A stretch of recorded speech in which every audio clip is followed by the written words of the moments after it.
وَلَقَدْ يَسَّرْنَا الْقُرْآنَ لِلذِّكْرِ فَهَلْ مِن مُدَّکِرٍ، اور بے شک ہم نے قرآن کو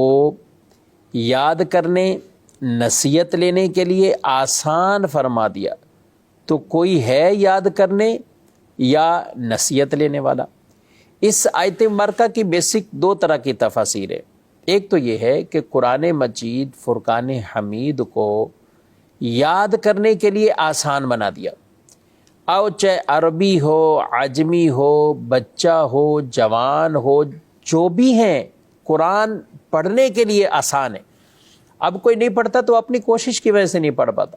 ورنہ دیکھیں مسلمانوں کے چھوٹے چھوٹے بچے قرآن کے حافظ بن جاتے ہیں، وہ حافظ قرآن کہلاتے۔ تو قرآن یاد کرنے کے لیے آسان، قرآن پڑھنے کے لیے آسان، قرآن نصیحت حاصل کرنے کے لیے آسان۔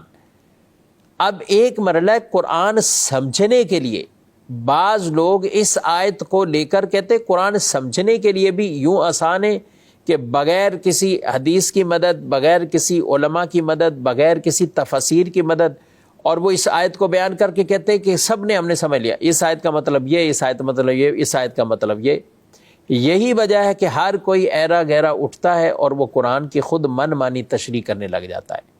جبکہ قرآن مجید فرقان حمید کو صحابہ نے سمجھا، لیکن وہ تو عربی تھے، اور عربی ہونے کی وجہ سے ڈائریکٹ قرآن ایسا نہیں کہ ان کو سمجھ آیا، بلکہ انہوں نے بارگاہ رسالے سے سمجھا، اور کئی آیات وہ لے کر حاضر ہوتے، یا رسول اللہ صلی اللہ علیہ وسلم اس کا مطلب آپ ہمیں بتا دیں، اس کا مطلب آپ ہمیں بتا دیں۔ تو قرآن نصیحت کے لیے بھی آسان ہے، یعنی اس کو سنیں، اس میں جو عبرت کی باتیں، جہنم، دوزخ، قیامت، موت، یہ ساری باتیں تو آدمی نصیحت پکڑتا ہے، اس کے لیے بھی آسان ہے۔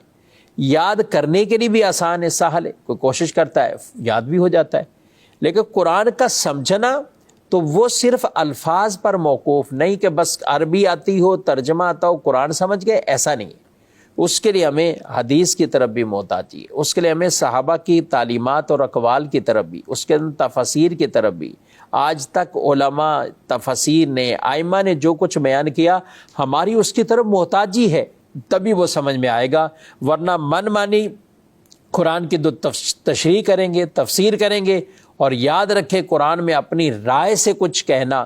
ایک عام آدمی اپنی رائے سے کچھ بھی اٹھ کر کہے تو یہ حرام ہے اور یہ جائز نہیں ہے۔ ایسی کی نہ بات کو سنا جائے، نہ اس کے استدلال، نہ اس کی گفتگو کو۔ وہ عموماً خود بھی بھٹکے ہوئے، بہکے ہوئے گمراہ ہوتے ہیں، اور دوسروں کو بھی گمراہ کرنے کی کوشش کر رہے ہوتے ہیں۔